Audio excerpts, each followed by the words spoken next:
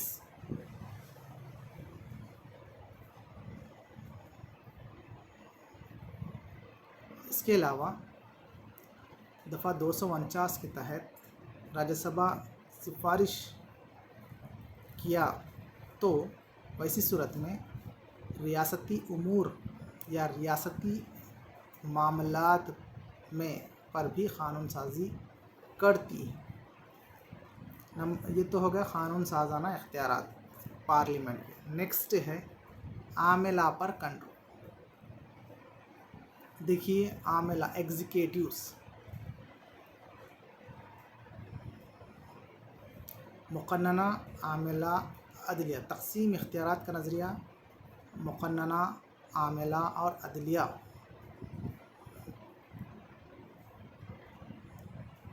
پر تقسیم اختیارات کا نظریہ پیش ہوتا ہے۔ تو اسی معاملات پر مقننہ پارلیمنٹ تمام وزارت جو ایگزیکیٹیوز ہوتے ہیں،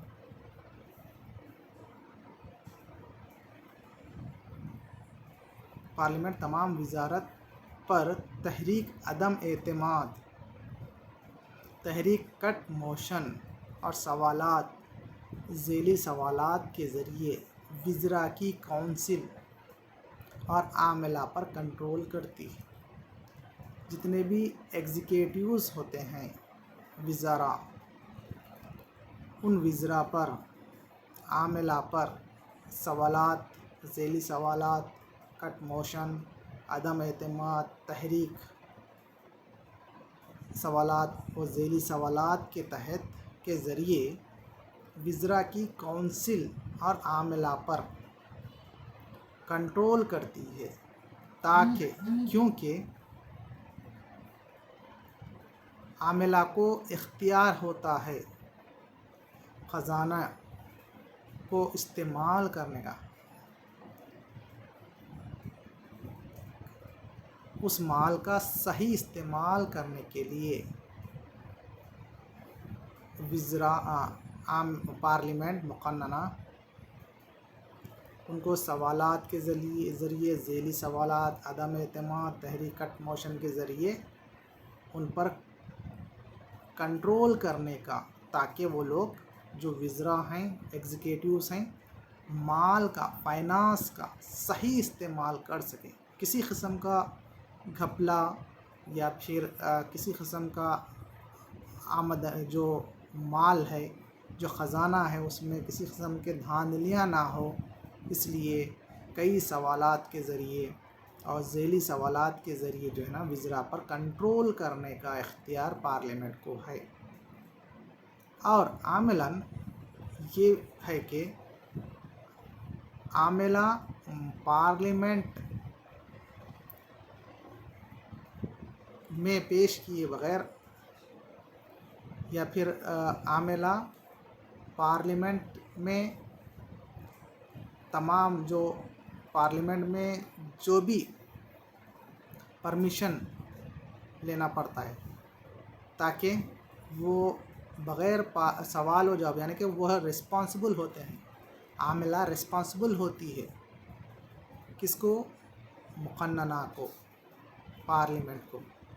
اس لیے فائنانس کا، مال کا صحیح استعمال ہو، اس لیے عاملہ کئی طرح کے سوالات، ذیلی سوالات جیسے معاملات کے ذریعے ان پر کنٹرول اور خزانے پر صحیح استعمال ہو، اس طرح کے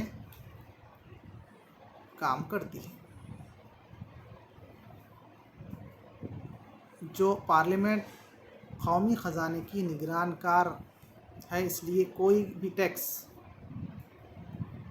ٹیکس پارلیمنٹ کی منظوری کے بغیر عائد نہیں کیا جا سکتا یا کمی کی جا سکتی ہے۔ یہاں پر دیکھیے قومی خزانے پر پورا کنٹرول پارلیمنٹ کا ہوتا ہے۔ عاملہ بغیر پارلیمنٹ کی منظوری کے ٹیکس بڑھانا، ٹیکس کمی کرنا، اس جیسے معاملات نہیں کر سکتے۔ پارلیمنٹ ہی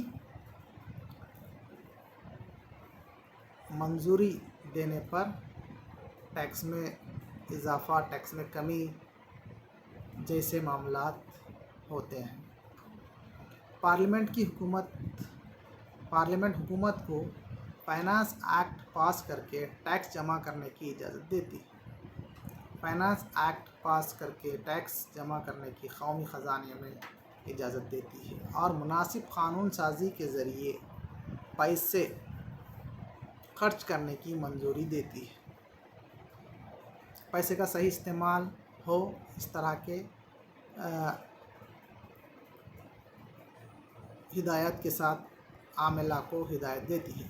پارلیمنٹ حکومت کے خرچ پر بھی کنٹرول کرتی ہے۔ حکومت کتنا پیسہ کس پالیسی پر، کون سی جگہ پر، کس سیکٹر پر خرچ کر رہی ہے، کسی قسم کے دھاندلیوں کے بغیر پارلیمنٹ حکومت کے خرچ کس طرح سے کر رہی ہے، اس پر پورا کنٹرول پارلیمنٹ کو ہوتا ہے۔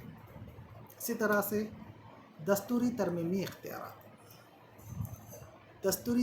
اختیارات، دستور میں ترمیم کا اختیار کامل طور پر پارلیمنٹ کو حاصل ہے۔ دستور میں ترمیم کرنا ہو، پورا پاورز پارلیمنٹ کو اختیار ہے۔ اپنے دیے گئے اختیارات کے حدود میں جب چاہے ترمیم کر سکتی ہے۔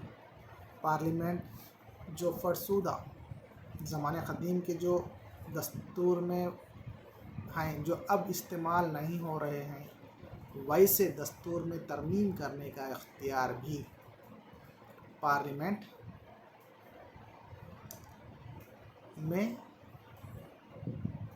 پارلیمنٹ کو حاصل ہے، تاکہ فرسودہ یعنی کہ جو استعمال میں نہیں آ رہے ہیں، ویسے قانون کے بجائے ترمیم کرتے ہوئے دوسرے قانون جو موجودہ حالات کے حساب سے ہونے چاہیے، اس طرح کے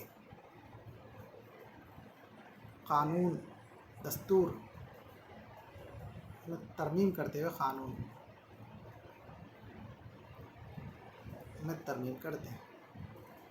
اسی طرح سے انتخابی اختیارات، پارلیمنٹ کے اراکین کون کون ہیں؟ لوک سبھا کے اراکین اور راجیہ سبھا کے ممبرز۔ تو یہ کل مقننہ پارلیمنٹ کے اراکین کو صدر جمہوریہ اور نائب صدر جمہوریہ کے علاوہ سپریم کورٹ اور ہائی کورٹ کے ججوں کے تقرر اور انتخاب میں حصہ لیتے ہیں۔ پارلیمنٹ الیکٹورلز یعنی کہ صدر جمہوریہ اور نائب صدر جمہوریہ کے الیکشنز کے علاوہ، انتخاب کے علاوہ سپریم کورٹ اور ہائی کورٹ کے ججوں کے تقرر اور انتخاب میں حصہ لیتے ہیں۔